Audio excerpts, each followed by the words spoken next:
లెక్కను తెలవక 60 ఏళ్ల నుంచి బీసీలు కొట్లాడుతుంటే ఈ తెలంగాణ రాష్ట్రంలో ఉన్న బీసీల జనాభా మొత్తం లెక్క కట్టుండ్రి, లెక్క ప్రకారం వాళ్ళకు నిధులు ఇవ్వాలి, నియామకాలు చేపట్టాలని బీసీ జనాభా లెక్కలు కట్టమని ఆదేశాలు ఇచ్చి జీవోలు ఇచ్చి నిధులు ఇచ్చినందుకు రేవంత్ రెడ్డిని ఓడగొట్టాలి, కాంగ్రెస్ పడగొట్టాలి. దేనికోసం పడగొట్టాలి, దేనికోసం ఓడగొట్టాలి మీరు ఆలోచన చేయండి మిత్రులారా. ఇవాళ ఎవరికన్నా ఓటేస్తే కాంగ్రెస్ కు సుక్క నీరు వస్తుందా? కొడంగల్లో ఉండే తండాలకు రోడ్లు వస్తాయా? ఈడుండే చదువుకునే పిల్లలకు ఉద్యోగాలు వస్తాయా?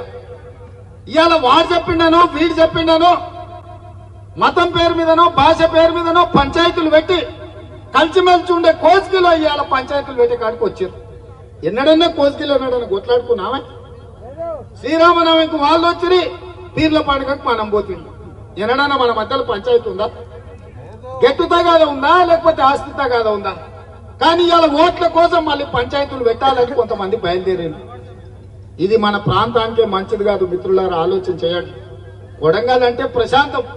ఎన్నికలు వచ్చినప్పుడు ఎవరి పార్టీకి వాళ్ళకి చేసుకుంటాం, ఎన్నికలు అయిపోయిన తర్వాత ఎవరి పని వాళ్ళు చేసుకుంటాం. ఎవరి దగ్గరికి ఎవరు పోయి ఎవరి మీద ఎవరు కేసులు పెట్టుకోం. ఇవాళ అక్రమ కేసులు పెట్టుకునే పరిస్థితి, జుట్లు పట్టుకొని కొట్లాడుకునే పరిస్థితి ఇవాళ కొంతమంది కల్పిస్తున్నారు.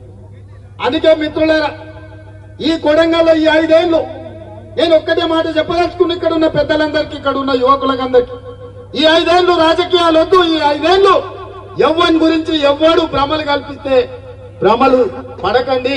10 ఏళ్లు ప్రధానమంత్రి ఉన్న నరేంద్ర మోడీ మళ్ళీ 3వ ఓడేస్తే చంద్రబాబు రాజు అవుతాడా? ఏమవుతాడా? 10 ఏళ్లు ప్రధానమంత్రి ఉన్న నరేంద్ర మోడీ మనకేమన్నా ఇచ్చిందా? 5 ఏళ్ల నుంచి జాతీయ ఉపాధ్యక్షురాలు ఉన్న అరుణమ్మ ఏమన్నా తెచ్చిందా? ఇంకా కొత్తగా ఏం తెస్తారు? ఇవాళ మనకు అవకాశం వచ్చిన ఎంబడే 5,000 కోట్ల రూపాయలు తీసుకొచ్చి కోస్గిలో 1,00,000 మందితోని సభ పెట్టి రాష్ట్రంలో ఉన్న మంత్రులందరినీ కొడంగల్కు కోస్గికి రప్పించి శిలాఫలకాలేసి ఇవాళ అభివృద్ధి పనులు చేపట్టినమా లేదా ఆలోచన చేసి, ఊరూరు సందు సందు రోడ్లేసే బాధ్యత మనం తీసుకున్నాం. 3,500 ఇందిరమ్మ ఇళ్లు ఎంబడే పేదోళ్ళకి ఇచ్చడానికి ఇవాళ జీవో ఇచ్చినాం. 4,50,000 ఇళ్లు 22,500 కోట్ల రూపాయలు కేటాయించి రాష్ట్రమంతా పేదోళ్లకు ప్రతి ఇంటికి 5 లక్షల రూపాయలు ఇల్లు కట్టుకోనికే ఇవాళ ఇచ్చిన మాట వాస్తవం కాదా?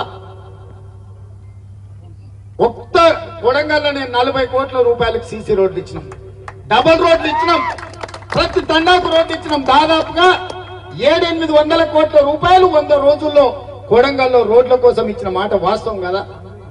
మళ్ళా 100 ఏళ్ళైనా ఇన్ని నిధులు ఇవ్వడన్నది ఇస్తాడా? ఇలా కేవలం ఓడిచ్చుర్రి ఎట్లనే వేసి రేవంత్ రెడ్డి పరపతి తగ్గియాలంటే కొడంగల్ మెజార్టీ తగ్గియాలి, లేకపోతే రేవంత్ రెడ్డిని దెబ్బతీయాలి, దొంగ దెబ్బ తీయాలని వెనకంగా గూడుపుటాన్ని చేస్తారు. ఇది రేవంత్ రెడ్డిని దెబ్బతీయడం కాదు, కొడంగల్ ప్రతిష్టను దెబ్బతీయడం, కొడంగల్ అభివృద్ధిని దెబ్బతీయడం, కొడంగల్ ఆత్మగౌరవాన్ని దెబ్బతీయడం, కొడంగల్ కు భవిష్యత్తులో జరగబోయే అభివృద్ధిని అడ్డుకోవడము. ఒకవేళ ఏదైనా తప్పిదం జరిగితే కృష్ణా వికారాబాద్ రైల్వే లైన్ రాకుండా పోతే, కొడంగల్లో వచ్చే సిమెంట్ ఫ్యాక్టరీ రాకుండా పోతే, నారాయణపేట కొడంగల్ ఎత్తిపోతల పథకం ఆగిపోతే, పాలమూరు రంగారెడ్డి ఎత్తిపోతల పథకానికి జాతీయ ప్రాజెక్టు రాకుండా పోతే ఇవన్నీ నష్టాలు జరుగుతాయి మిత్రులారా. అందుకే ఈడికొచ్చిన ప్రతి కార్యకర్తకు నేను ఎక్కడున్నా నా గుండె చప్పుడు కొడంగలే. నేను ఏ స్థాయికి ఎదిగినా, చాలా మంది ఓడిపోయిన తర్వాత రేవంత్ రెడ్డి మళ్ళీ రాడు, పట్నం వంక చూసుకుంటాడు, ఎల్బీ నగర్ పోటీ చేస్తాడని మా మిత్రులు, మా మీడియా మిత్రులు, సార్ ఎల్బీ నగర్ పోతాడు, సార్ షాద్ నగర్ పోతారన్న పోయినానే మళ్ళీ మీ దగ్గరికే వచ్చినాయి కదా, అవునా కదా? మళ్ళీ వెనక్కి వచ్చినా మీ దగ్గరికే వచ్చినా మీరే మళ్ళీ భుజాల మీద మోసిండు, మీరే గెలిపించారు. అందుకే నేను మాట ఇస్తున్నా, ఈ కొడంగల్ మొత్తం దేశంలోనే ఆదర్శవంతమైన నియోజకవర్గంగా అభివృద్ధి చేసి ఇక్కడ ఫ్యాక్టరీలు తెచ్చి ఇక్కడ నిరుద్యోగులకు ఉద్యోగాలు ఇచ్చి అభివృద్ధి అంటే కొడంగల్ లాగా ఉండాలి. కార్యకర్తలు అంటే కొడంగల్ కార్యకర్తలను చూసి దేశమంతా నేర్చుకోవాలనే విధంగా ఇవాళ ప్రయత్నం చేస్తున్నాం. నేను మిమ్మల్ని అందరినీ, వీళ్ళందరూ రూమ్ లో ఉమ్మరిస్తుంది చెమట పెడుతుందని అనుకుంటున్నారు. నేను అనుకున్న చాలా రోజులకు మా వాళ్ళని, మా కుటుంబ సభ్యులు అందరినీ గంటల కొద్ది కూర్చొని అందరితో కలిసి మాట్లాడినా ఇన్ని రోజులు నాకు సరిగ్గా నిద్ర పట్టలే. ఇవాళ రాత్రికి కంటి నిండా నాకు నిద్ర పట్టలేదు. ఎందుకంటే నా కోసం కష్టపడ్డ వాళ్ళందరినీ నేను కలుసుకున్నాను, సంతోషం నాకుంది. అందుకే ఎన్ని గంటలైనా ఎంతసేపు అయినా ఎవరు ఏది చెప్పినా నాతోని కొట్లాడి స్వతంత్రం మీకుంది, నాతోని పట్టుబడి పని చేయించుకునే అధికారం మీకుంది. ఎందుకంటే మీరందరికీ వస్తేనే నేను నాయకుడైనా, మీ కష్టంతోనే నేను ఈరోజు ఈ స్థాయిలో ఉన్నా. ఇవాళ రాష్ట్రానికే కొడంగల్ నాయకత్వం వహిస్తుంది మిత్రులారా. ఇవాళ ఏది ఉన్నా నేను ఇక్కడ కూర్చుంటే ఎవరు బీఫామ్ తీసుకోవాలన్నా కొడంగల్కు రావాల్సింది కదా. ఎందుకంటే నేను చెప్పిన 119 నియోజకవర్గాల వాళ్ళు కొడంగల్లో కొండరెడ్డిపల్లిలో కూర్చుంటే కూడా వచ్చి బీఫామ్లు తీసుకుపోతారు. ఇది మన ఆత్మగౌరవం. ఇవాళ కూడా చెప్తున్నా, 17 పార్లమెంటు ఎంపీలు మనం కొడంగల్ ఇట్లా కూర్చుంటే ఇక్కడికి వచ్చి బీఫామ్ తీసుకొని పోవాలి. ఇంత గౌరవం మనకి ఇచ్చినట్టే కదా సోనియమ్మ.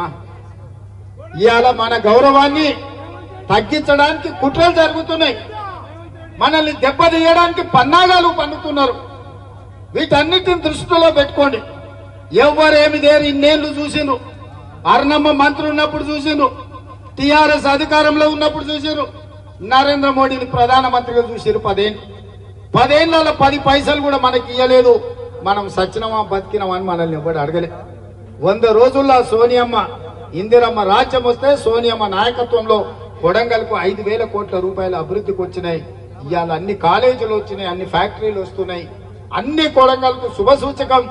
ఇవాళ మీటింగ్ వచ్చిన వాళ్ళు రానోళ్ళకి అందరికీ నేను విజ్ఞప్తి చేస్తున్నా, ఈ ఎన్నికల్లో కొడంగల్ అసెంబ్లీ నుంచి పార్లమెంట్ కు 50,000 మెజారిటీ ఇచ్చి ఎవరి కుట్రలు కుతంత్రాలు కొడంగల్ ప్రజలు సహించరు, తిప్పి కొడతారని ఇవాళ మనందరం కూడా ప్రతినబూనాల్సిన అవసరం ఉన్నది. మీరందరూ 50,000 మెజారిటీ తెప్పించడానికి సిద్ధంగా ఉన్నారు కదా? ఉన్నారా? మా మీడియా సోదరులు కూడా చెప్పాలి, ఎందుకంటే ఇది మన ప్రాంతం, మీరు కూడా ఇక్కడ బిడ్డలు. ఈడ జరిగే ప్రతి అభివృద్ధి మీకు కూడా వస్తుంది. మీ తల్లిదండ్రులు కష్టపడి ఈ ప్రాంతంలో కష్టాలు చూసిండ్రు. ఇవాళ మన కష్టాలు తీరే సమయం వచ్చింది. మీ అందరి సహకారం ఉండాల్సిందిగా కోరుకుంటూ, అందరి సమస్యలు పరిష్కరించే బాధ్యత నాది. రాష్ట్రానికి నాయకత్వం వహించమని సోనియమ్మ మల్లికార్జున్ ఖర్గే గారు నాకు ఆదేశాలు ఇచ్చిండ్రు. ఎక్కడున్నా కూడా నా గుండె చప్పుడు కొడంగల్ అని చెప్పి మళ్ళొక్కసారి మీ అందరు తెలియజేస్తూ మీ అందరి దగ్గర సెలవు తీసుకుంటా. జై కాంగ్రెస్, జై కాంగ్రెస్, జై కాంగ్రెస్. హస్తం గుర్తుకే, హస్తం గుర్తుకే. ధన్యవాదాలు మిత్రులారా.